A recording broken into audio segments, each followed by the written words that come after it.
अवधूत चिंतन श्री गुरुदेव दत्त श्री स्वामी समर्थ। तुम्हा सर्वांचं आपल्या स्वामी शक्ती या चॅनलमध्ये मनापासून स्वागत आहे।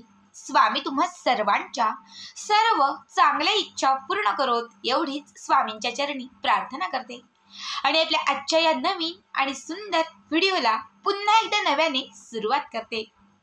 भक्तांनो, बघा 80% लोकांच्या कमेंट्स की ताई आम्ही खूप सेवा करतोय, आम्ही खूप उपाय करतोय, पण तरीही आमची कामं काही होत नाहीत। वर्षांपासून अडलेल्या इच्छेसाठी आम्ही 2 महिने झाले हा उपाय सुरू केलाय, मात्र तरीही आमची इच्छा पूर्ण होत नाहीये, आम्हाला लाभ काही मिळत नाहीये, आमच्या मनासारखं काहीच होत नाहीये। सगळं करून थकलेलो आहोत, मात्र तरीही आमच्या आयुष्यात बदल काहीच होत नाहीये। स्वामी आम्हाला साथ देत नाहीत किंवा स्वामी आमची मदतच करत नाहीत। इतके लोक सांगतात की स्वामींचे अनुभव आलेत, त्याच लोकांना स्वामींचे अनुभव आलेत, मग आम्हालाच स्वामींचे अनुभव का येत नाहीत? बघा, बऱ्याच लोकांच्या कमेंट्स आहेत आणि याच कमेंटचं उत्तर मी तुम्हाला आजच्या या व्हिडिओमध्ये सांगणार आहे। अत्यंत महत्त्वाचा व्हिडिओ आहे।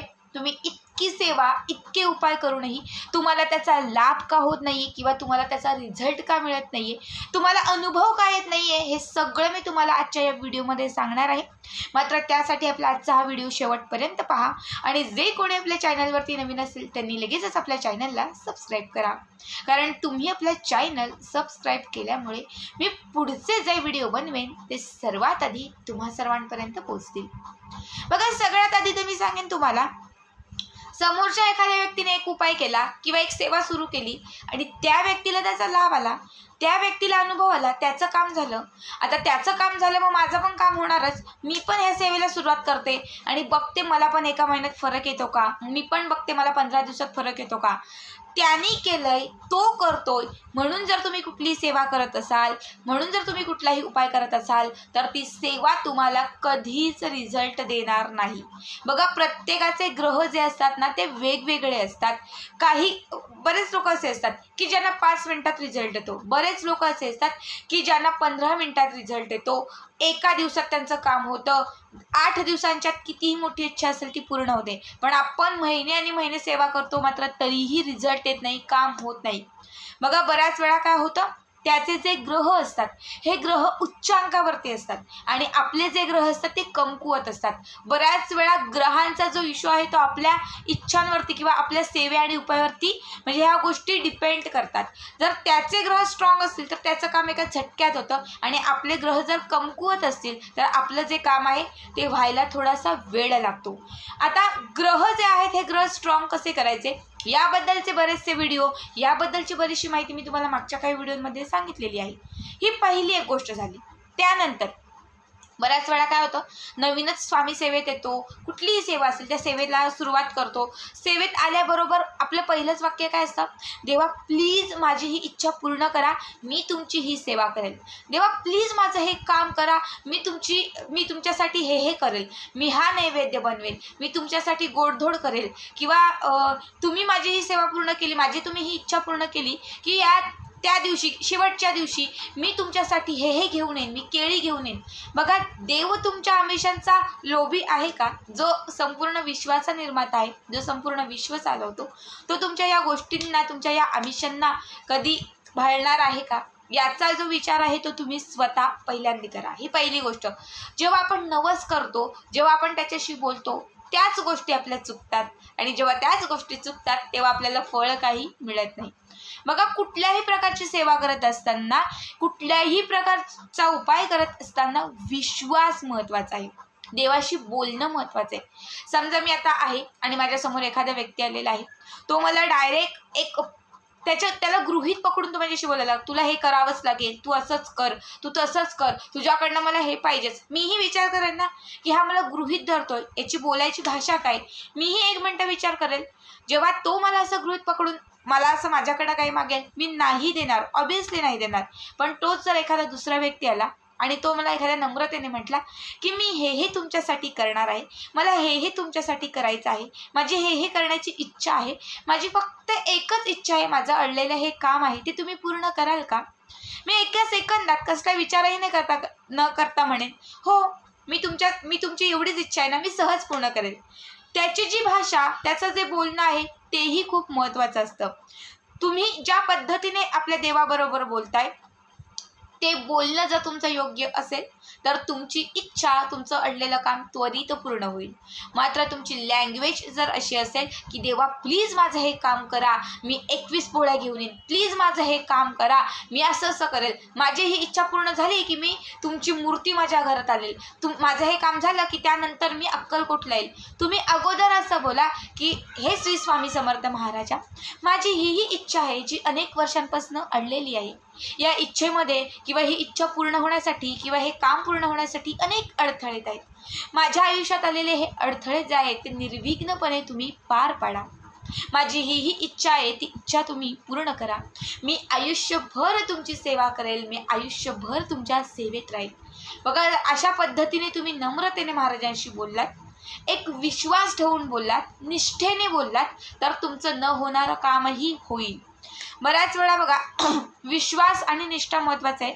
आपण काय करतो, एखाद्या समोरच्या व्यक्तीचं काम झालं, त्याचं काम झालं, मग माझं का नाही होते, त्याचं काम झालं माझं म्हणजे माझंही होईल, एक त्याच गोष्टी डोक्यामध्ये ठेवतो आणि आपण ती सेवा किंवा तो उपाय करत असताना मनात सतत अविश्वास आणतो. त्याचं 20 दिवसात झालं, आता 19 दिवस आलाय, माझं का होत नाहीये, मला पण 20 दिवसात प्रचिती पाहिजे, मला पण 20 दिवसात अनुभव पाहिजे, असं मनात आणलं तर नाही होणार. बघा, एखादा व्यक्ती, अगदी माझ्या सोसायटीत राहणारा एखादा व्यक्ती आहे, तो मला म्हटला की ताई मला 15,000 रुपये पाहिजे, मी सहज काढून देईल, कारण की मी त्याला ओळखते, त्याचं माझं नातं आहे, विश्वास आहे, मी त्याला सहज देईल की नाही.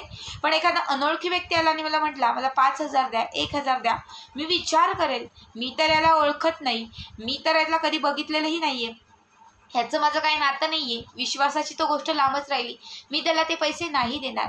तसंच असतं, जेव्हा तुम्ही जप करता, नामस्मरण करता, सेवा करता, त्या सेवेने, त्या जपाने, त्या नामस्मरणाने तुम्ही भगवंतांच्या जवळ जाता. आणि जेव्हा तुम्ही त्यांच्या जवळ जाता ना, तेव्हा तुमचं एक नातं तयार होतं, एक बॉन्ड तयार होतं, तेव्हा तुमचा एक विश्वासाचा आपण म्हणतो ना, एक विश्वास तयार होतो. आणि जेव्हा तो विश्वास तयार होतो, नातं तयार होतो, निष्ठा तयार होते, त्यावेळेस तुम्ही जी ही गोष्ट म्हणाल ती तुम्हाला त्वरित मिळते. पण त्यासाठी तेवढा जप होणं, त्यासाठी तेवढं स्मरण होणं आणि सेवा होणं ही खूप महत्त्वाचं आहे. नाहीतर तुम्ही आज सेवेला सुरुवात केली आणि लगेच तुम्ही काही मागण्याची लिस्ट तयार केली तर त्या गोष्टी शक्य नाही आहेत. त्यामुळे तुमची मनस्थिती व्यवस्थित करा, विश्वास ठेवा की स्वामी मला हे देणारच, स्वामी माझं हे करणारच. विश्वास, कुठलीही गोष्ट असेल, कुठलंही नातं असेल, बघा विश्वास खूप महत्त्वाचा असतो. अजून एक म्हणजे बऱ्याच वेळा काय होतं, सारामृताचं पारायण सुरू केलं, 21 दिवसाचं पारायण आहे, पण मनात नॉनव्हेज खाण्याची इच्छा आहे. कधी पारायण होतं ना, मी कधी नॉनव्हेज खाते, फक्त मनात तेच असतं की कधी पारायण संपतं आणि मी कधी नॉनव्हेज खाते. जर मनात अशी लालूच ठेवली, मनात जर अशी लालची वृत्ती ठेवली तर ते काम नाही पूर्ण होणार. तुम्ही जी सेवा करताय ती सेवा तुमची अशीच तुम्हाला फळ न देणारी ठरेल. त्यामुळे कधी पण ना मनामध्ये एक चांगला भाव ठेवा, निष्ठा ठेवा, विश्वास ठेवा आणि चांगल्या भावाने की मी ही सेवा करते, मी मनापासून करते. बघा, तळमळ महत्त्वाची आहे. तळमळीने जर कुठलीही सेवा केली ना तर ती सेवा तुम्हाला लाभ देणार आणि देणारच, हा माझा स्वतःचा अनुभव आहे. त्यानंतर अजून एक गोष्ट म्हणजे बऱ्याच वेळा काय होतं की आपण आत्ताच सेवेत आलो, अगदी 1 महिना झालाय आणि खूप सेवा करायला लागली, दिवस रात्र करते, मनापासून करते, पण तरी पण काही अनुभव येत नाही. मग आपल्या या हातात कर्म असतं आणि या हातामध्ये आपण सेवा, विश्वास, उपाय या गोष्टी करत असतो. हे जे 2 पारडे आहेत ना, हे समान असले तरच रिझल्ट येतो. यातील एक पारडं खाली आणि एक पारडं वरती झालं तर तुम्हाला काहीही अनुभव येणार नाही. त्यामुळे हे दोनही पारडे, दोनही गोष्टी ह्या समान असल्या पाहिजेत. आता तुम्ही सांगाल मी पहिल्यापासून चांगलेच कर्म केले होते, मग अचानक काय झालं? काही कर्म हे मागच्या जन्मीचेही असू शकतात किंवा बऱ्याच वेळा आत्ता सेवेला लागले, मी चांगली वागतेय, मात्र जिथून मी जन्माला आले, मी लहानाची मोठी झाली, मी वाईटच काय केलंय, मी कोणाला अपशब्दच बोलले, मी कोणाचं मनच दुखावलंय, अशा एक जरी गोष्ट तुमच्याकडे कोणाला हर्ट करणारी, चोरी करणारी, वाईट बोलणारी, कोणाला दुखावणारी घडली असेल तर हे जे तुमचं कर्म आहे तर थोडंसं खाली आलेलं असतं. आणि मग नंतर तुम्ही कितीही कष्ट करा, तुम्ही कितीही उपाय सेवा करा, तर हे जे करडं आहे ते असंच असतं. मग हे कर्माच्या पारड्याला जेव्हा तुम्हाला या लेवलला आणायचं असेल तेव्हा तुम्हाला उपाय आणि सेवा तेवढेच करावे लागतील. मग तुम्हाला मनापासून सेवा, मनापासून स्मरण, जप करायला लागेल. जेव्हा तुमचं जप वाढेल, जेव्हा तुमचं स्मरण वाढेल, जेव्हा तुमचे उपाय आणि सेवा वाढतील, तेव्हा हे तुमचं कर्माचं जे परडा आहे ते ह्या लेवलला येईल. आणि जेव्हा ही दोन्ही गोष्टी लेवलला असतील तेव्हा तुमच्या कितीही अडलेल्या इच्छा पूर्ण होत जातील. ही देखील सर्वात महत्त्वाची गोष्ट. आता अजून एक गोष्ट सांगते. बऱ्याच वेळा काय होतं, सारामृताला सुरुवात केली, गुरुवार केले, मस्त सगळं सेवा करते, दिवसभर शांत राहते, दिवसभर मस्त करते, पण दुसऱ्याच दिवशी उठून हिला शिव्या दे, हिच्याशी भांड, घरात कलह कर, उलट सुलट उद्धट, या गोष्टी जर तुमच्याकडनं घडत असतील किंवा होत असतील तर ती सेवा जी आहे ती तुम्हाला लाभ नाही देणार. लक्षात घ्या, जेवढे दिवस तुम्ही ती सेवा करत आहात त्या सेवेमध्ये शांत राहणं, समंजस वागणं, घरात कलह न होऊन देणं, हास्य म्हणजे एक आपण म्हणतो ना सतत हास्य चेहरा घेऊन फिरणं, जर या सर्व गोष्टी तुम्ही करत असाल तरच ती जी काही सेवा आहे ती तुम्हाला लाभ देईल, अनुभव देईल. आता बऱ्याचशा गोष्टी सांगितलेल्या आहेत, तुमच्याकडे यातील एक जरी चूक होत असेल तर लक्षात घ्या की तुमचं तिथे चुकतंय, ती चूक सुधरवा आणि सेवेला सुरुवात करा. कितीही मोठी इच्छा असेल, किती अडलेली इच्छा असेल, ती तुमची अगदी एका दिवसात पूर्ण झाल्याशिवाय राहणार नाही. माझ्याकडनंही अशा काही चुका घडल्या होत्या, जिथून कळायला लागलं, सुधरत गेले आणि आता असं काही आले की काही करण्याचीही गरज नाही. स्वामी न मागता मनात एखादी इच्छा असेल ना, नुसती खायची इच्छा असेल ना, ती पण स्वामी माझी पूर्ण करतात. त्यासाठी आता तुम्हाला काही गोष्टी सांगितलेल्या आहेत, त्या गोष्टी प्रत्येकाने फॉलो करा, प्रत्येकाने बघा. तर आजचा हा व्हिडिओ तुम्हाला कसा वाटला कमेंट करा आणि असेच पुढचे व्हिडिओ पाहण्यासाठी चॅनलला सबस्क्राईब करा. भेटूयात पुन्हा एकदा अशाच एका नवीन सुंदर आणि छान व्हिडिओमध्ये. तोपर्यंत सर्वांनाच धन्यवाद. श्री स्वामी समर्थ. जय जय स्वामी समर्थ.